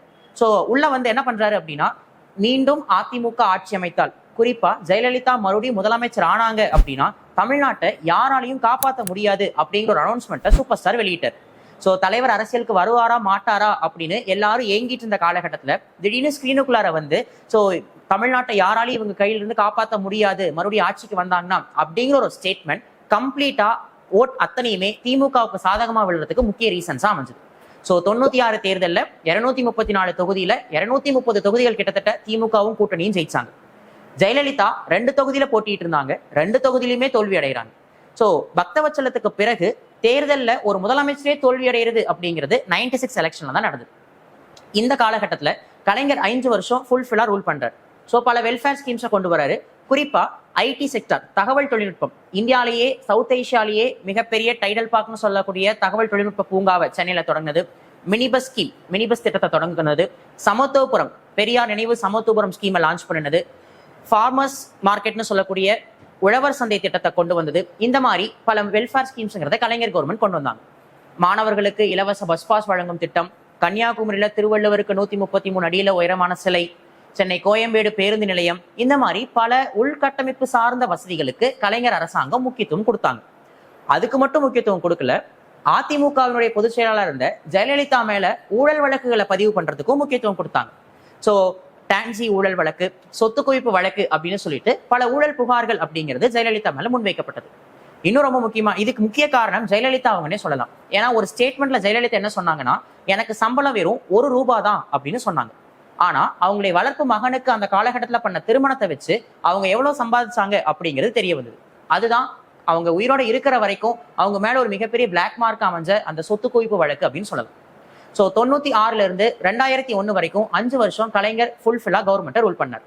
ஸோ 2001 தேர்தல் ஆட்டோமேட்டிக்கா கலைஞர் கவர்மெண்ட் மேல ஊழல் புகார்கள் அப்படிங்கிறது முன்வைக்கப்பட்டது. ஸோ அதே மாதிரி தமிழ் மாநில காங்கிரஸ் இந்த முறையும் பாத்தீங்க அப்படின்னா காங்கிரஸ் டிஎம்கே அலையன்ஸோட இருந்தாங்க. ஏடிஎம்கே தனியா போட்டிட்டாங்க. ஸோ ஆட்சி மாற்றம், தட் இஸ் ஒவ்வொரு 5 வருஷத்துக்கு ஒருக்கா மக்கள் ஆட்சி மாற்றத்தை விரும்ப ஆரம்பிச்சாங்க. அதுதான் 2001 நடந்த தேர்தலில் மீண்டும் அதிமுக ஜெயிக்கிறதுக்கு காரணமா இருந்தது. ஆனா இங்க இன்னொரு ட்விஸ்ட் அப்படின்னா, திமுக தோல்வி அடைஞ்சு அதிமுக ஜெயிக்கிறாங்க. ஆனா முதலமைச்சரா இருந்த ஜெயலலிதா தோல்வி அடைகிறாங்க. விச் மீன்ஸ் ஒரு ஊழல் புகார்கள்ல ஜெயலலிதா தேர்தலையே போட்டியிடுறதுக்கு 2 வருஷம் தடை அப்படிங்கறத விதிச்சிட்டாங்க. அதையும் மீறி ஜெயலலிதா 4 தொகுதியில வேட்புமனு தாக்கல் பண்றாங்க. ஆனா அந்த 4 தொகுதியிலையும் வேட்புமனு நிராகரிக்கப்படுது. சோ எந்த ஒரு சட்ட அவையிலையும் உறுப்பினரா இல்லாத ஒருவர் முதலமைச்சர் ஆக முடியும். அதன் அடிப்படையில பெரும்பான்மை பெற்ற கட்சிங்கிற ஒரே காரணத்துக்காக அப்ப கவர்னரா இருந்த ஃபாத்திமா பீவி என்ன பண்றாங்கன்னா, ஜெயலலிதாவுக்கு முதலமைச்சரா பதவி பிரமாணமும் செஞ்சு வைக்கிறாங்க. ஆனா ஊழல் புகார்ல எந்த தேர்தலே போட்டியிடறதுக்கு தகுதி இல்லாத ஒருவர் எப்படி முதலமைச்சர் ஆக முடியும் அப்படின்னு சொல்லிட்டு எதிர்கட்சிகள் கொஸ்டின் எழுப்புறாங்க. சோ தேர்தலில் போட்டியிடல, ஆனா பெரும்பான்மை அந்த கட்சி பெற்றிருக்குங்கிறதுக்காக அவங்க முதலமைச்சர் ஆக்கப்படுறாங்க. அதுதான் கான்ஸ்டிடியூஷன் சொல்லுது.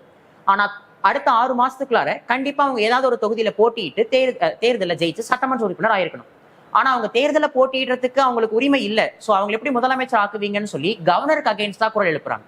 சோ இதனுடைய விளைவு கவர்னரையே மாத்தணும்னு மத்திய அரசு முடிவு பண்றாங்க. பட் ஆனா கவர்னரா இருந்த ஃபாத்திமா பீவியே தன்னுடைய பதவியை ராஜினாமா பண்ணிட்டு போயிடுறாங்க. என்னதான் இருந்தாலும் அவங்க சுப்ரீம் கோர்ட்டுடைய முதல் பெண் நீதிபதி இல்லையா, சட்டத்திட்டங்கள் கரெக்டா தெரிஞ்சு வச்சிருப்பாங்க இல்லையா, அதனால முன்கூட்டியே ஃபாத்திமா பீவி பதவியை ராஜினாமா பண்றாங்க. ஜெயலலிதானாலையும் முதலமைச்சரா பதவியில தொடர முடியல. இந்த டைம்ல தான் யார் உள்ள என்ட்ரி ஆகுறாங்க அப்படின்னா, இடைக்கால தற்காலிக முதலமைச்சரா அதிமுகவின் சார்பா குறிப்பா ஜெயலலிதாவுடைய விசுவாசியா இருந்த பன்னீர்செல்வம் முதலமைச்சர் ஆக்கப்படுறாரு. ஸோ 2001 இருந்து 2002 வரைக்கும் சில மாதங்கள் ஓபிஎஸ் சீஃப் மினிஸ்டரா இருக்காரு. அதுக்குள்ளார ஊழல் வழக்குகள் எல்லாமே முடிவுக்கு வருது. ஜெயலலிதா தேர்தலை போட்டியிடலாம் அப்படின்னு சொல்றாங்க. ஊழல் வழக்குல இருந்து அவங்க நிரபராதின்னு சொல்றாங்க. ஸோ இந்த தீர்ப்பு வந்த உடனேயே மறுபடியும் முதலமைச்சர் பதவி அப்படிங்கிறது ஜெயலலிதாவுக்கு போகுது. ஸோ 2002 இருந்து 2006 வரைக்கும் மீதி 4 வருஷம் ஜெயலலிதா மறுபடியும் முதலமைச்சராகவே கண்டினியூ பண்றாங்க. இந்த காலகட்டத்தில் ஜெயலலிதா கவர்மெண்ட் பல சவால்களை ஃபேஸ் பண்றாங்க. குறிப்பா 2004 சுனாமி. இது வரைக்கும் அப்படி ஒரு இயற்கை பேரிடரை நம்ம பார்த்ததே கிடையாது. ஆனா 2004 சுனாமி.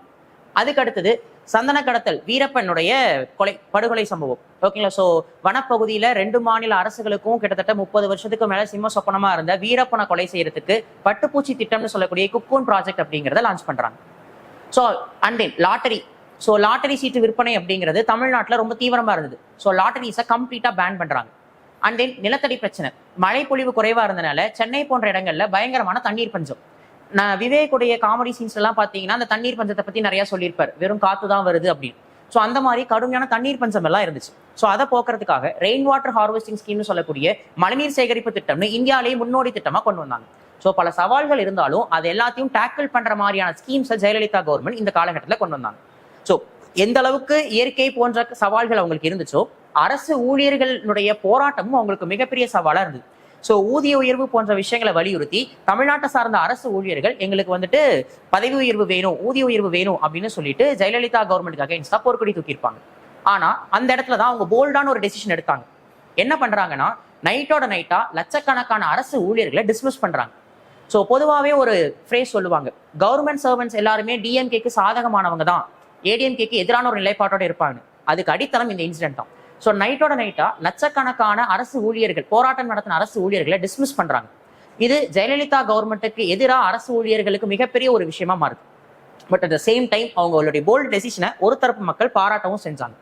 ஆனா தேர்தல் நெருங்கும் போது அவங்களுடைய ஓட் பேங்க்கும் முக்கியம் அப்படிங்கிற காரணத்தினால டிஸ்மிஸ் பண்ண அத்தனை பேர்த்துக்கும் மறுபடியும் வேலை கொடுக்குறேன்னு சொல்லி அந்த உத்தரவை ரத்து பண்ணி அதே ஜெயலலிதா மறுபடியும் என்ன பண்றாங்கன்னா இன்னொரு போல்டான டிசிஷனை எடுத்தாங்க.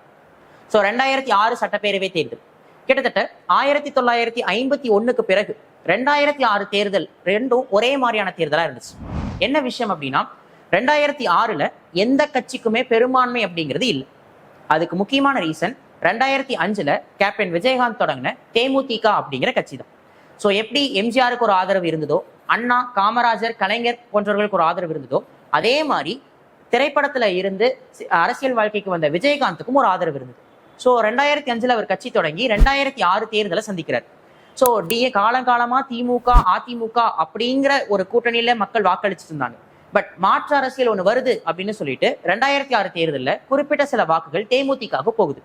ஆனா அது தேமுதிகவை ஜெயிக்க வைக்கல, திமுகவை தான் ஜெயிக்க வச்சது. பட் ஆனா திமுகனால பெரும்பான்மையை எடுக்க முடிஞ்சதானா? எடுக்க முடியல.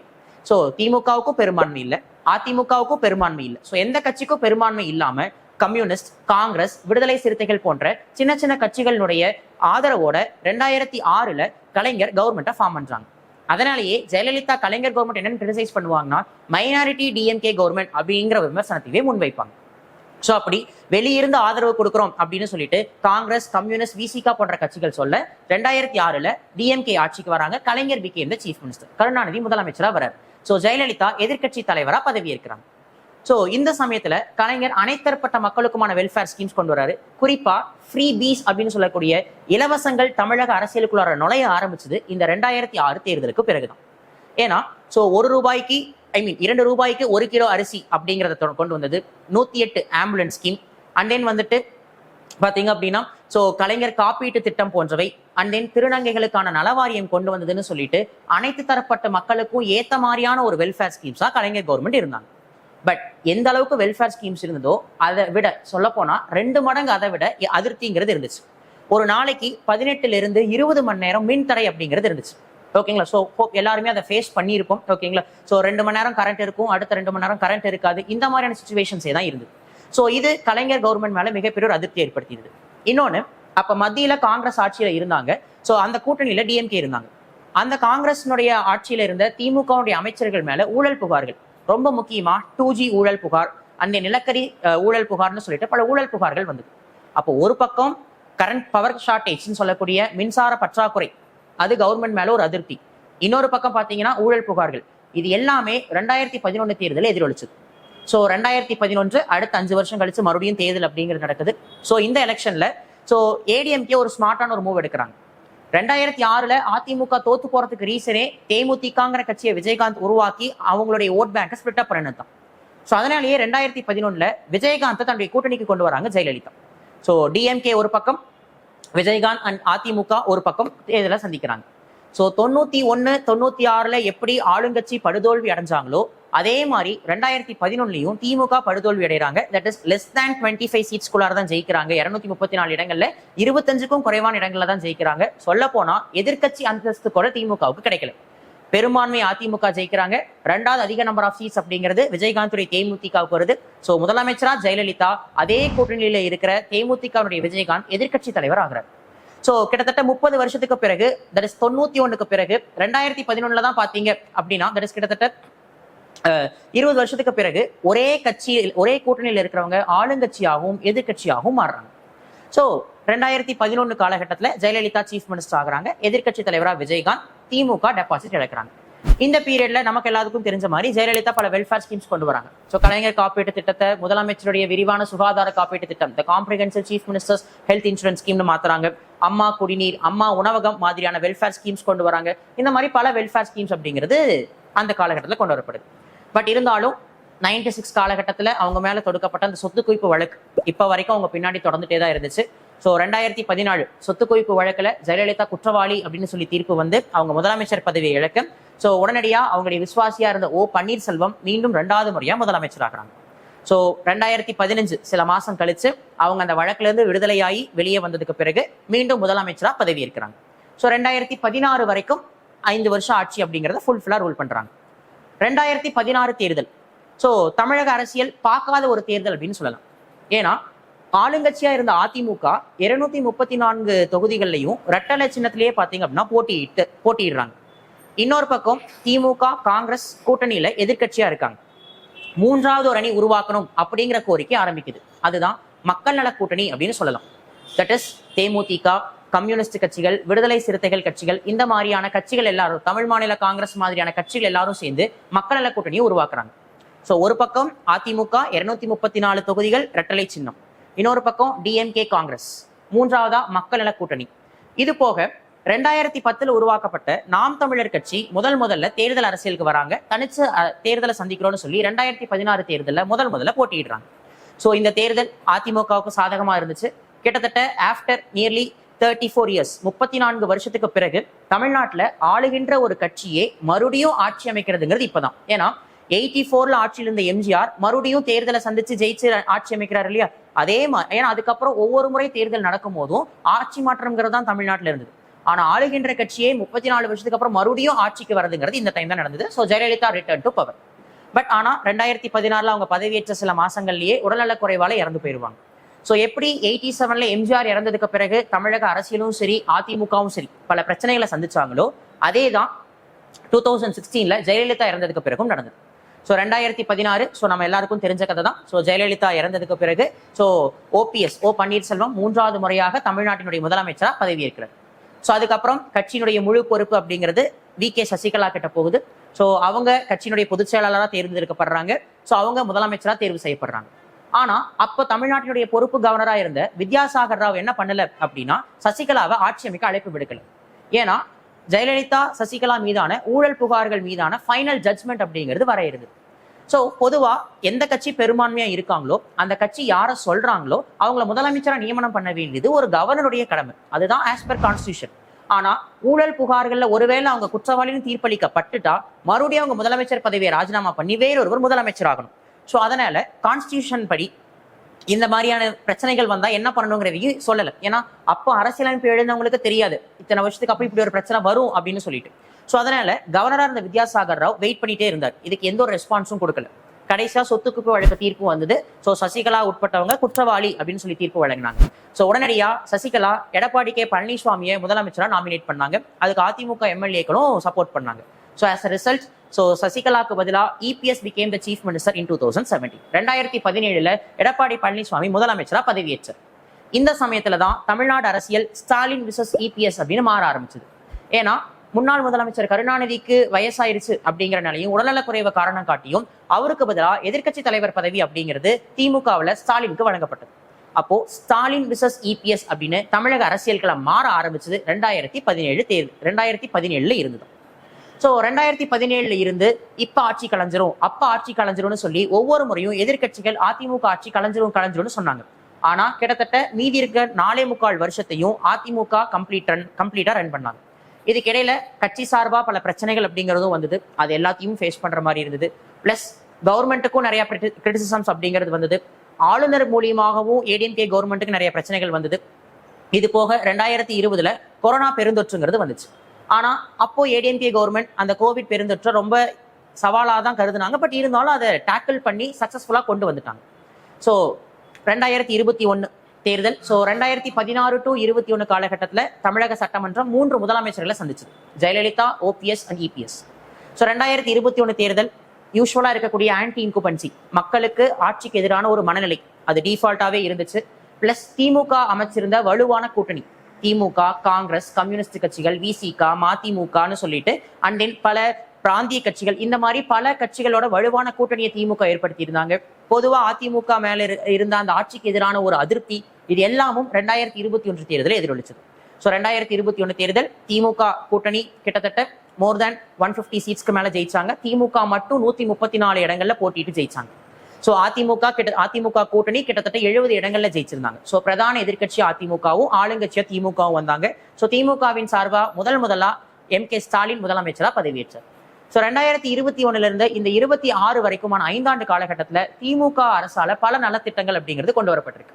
ஸோ குறிப்பா பெண்களுக்கான திட்டங்கள் அதிகமாக முக்கியத்துவம் கொடுக்கப்பட்டுச்சு. ஏன்னா ஜெயலலிதாவுக்கு பிறகு பெண்களுடைய வாக்குகள் அப்படிங்கிறது எந்த கட்சிக்கு போகும் அப்படிங்கிறது ஒரு மிகப்பெரிய கொஸ்டின் மார்க்கா இருந்தது. அந்த ஓட் பேங்கை நாம வாங்கிக்கணும், நாம கிராஸ் பண்ணிக்கணும் அப்படின்னு சொல்லிட்டு ஸ்டாலின் கவர்மெண்ட் விமன் வெல்ஃபேர் சம்பந்தமான விஷயங்களுக்கு அதிக முக்கியத்துவம் கொடுத்தாங்க. ஃபார் எக்ஸாம்பிள், மகளிர் விடியல் பயண திட்டமா இருக்கட்டும், கலைஞர் மகளிர் உரிமை தொகை திட்டம், புதுமை பெண் திட்டம் அப்படின்னு சொல்லிட்டு பல பெண்களுக்கான நலத்திட்டங்கள் கொண்டு வரப்பட்டது. அது மட்டும் இல்லாம 2016 இருந்து முதல் தேர்தலை சந்திச்சுட்டு இருந்த நாம் தமிழர் கட்சிக்கும் இளைஞர்களுக்கிட்ட இருந்து கணிசமான ஆதரவு அப்படிங்கிறது இருந்துச்சு. சோ அதனாலேயே 2024 தேர்தலில் நாம் தமிழர் கட்சிக்கு 8% வாக்குகளுக்கு மேல பெற்று ஒரு மாநில கட்சிங்கிற அந்தஸ்தையும் பெற்றாங்க. அப்ப இளைஞர்களுடைய வாக்குகளை ஈர்க்கணும் அப்படின்னா இளைஞர்களுக்கு ஓட் பேங்கை ஈர்க்கிறதுக்கான திட்டங்களை கொண்டு வரணும் அப்படின்னு சொல்லிட்டு தான் தமிழ் புதல்வன் திட்டம், நான் முதல்வன் திட்டம் மாதிரியான ஸ்கீம்ஸையும் டிஎம்கே கவர்மெண்ட் கொண்டு வந்தாங்க. சோ அப்போ பெண்களுடைய வாக்குகளும் சரி, இளைஞர்களுடைய வாக்குகளும் சரி திமுகவுக்கு வந்துருங்கிறதுக்காக இந்த ஸ்கீம்ஸ் எல்லாம் கொண்டு வரப்பட்டது. ஆனா அன்எக்ஸ்பெக்டட்லி 2024 தமிழக வெற்றி கழகம் அப்படின்னு சொல்லக்கூடிய டிவிகே அப்படிங்கிறத ஆக்டர் டர்ன்டு பொலிட்டீஷியன் எட்டாவா இருக்கக்கூடிய விஜய் கொண்டு வந்து ஸ்டார்ட் பண்ணியிருப்பாரு. ஸோ இப்போ எந்த அளவுக்கு அவங்க ஓட் பேங்க் வாங்க போறாங்கிறது 2026 நடக்கக்கூடிய சட்டப்பேரவை தேர்தலில் தெரிஞ்சிடும். இருந்தாலும் இளைஞர்களுடைய ஆதரவும் சரி, பெண்களுடைய ஆதரவும் சரி, ஸோ திமுக, அதிமுக, நாம் தமிழர் இவங்களுக்கு மாற்றா யாராவது வரணும்னு யோசிக்கிறாங்க அப்படின்னா அது கண்டிப்பா டிவிகேவா இருக்கணும் அப்படிங்கிறத அந்த கட்சி உறுதிப்படுத்தியிருந்தாங்க. ஸோ அதனால தான் பெண்களுடைய வாக்குகளையும் இளைஞர்களுடைய வாக்குகளையும் ஈர்க்கிற மாதிரி அவங்க சில நடவடிக்கைகளை இறங்கினாங்க. ஸோ அப்போ 2026 நடக்க போற தேர்தல் அப்படிங்கிறது ஸோ இருதுருவ அரசியலா இருந்த டிஎம்கே விசஸ் ஏடிஎம்கேவா இருந்துதான், இல்ல டிஎம்கே, ஏடிஎம்கே, நாம் தமிழர் விசஸ் டிவிகே அப்படின்னு சொல்லி 4 முனை அரசியலா மாறப்போகுதா, அது டிவிக்கு எடுக்கக்கூடிய கூட்டணி பொறுத்து தான் முடிவாகும்.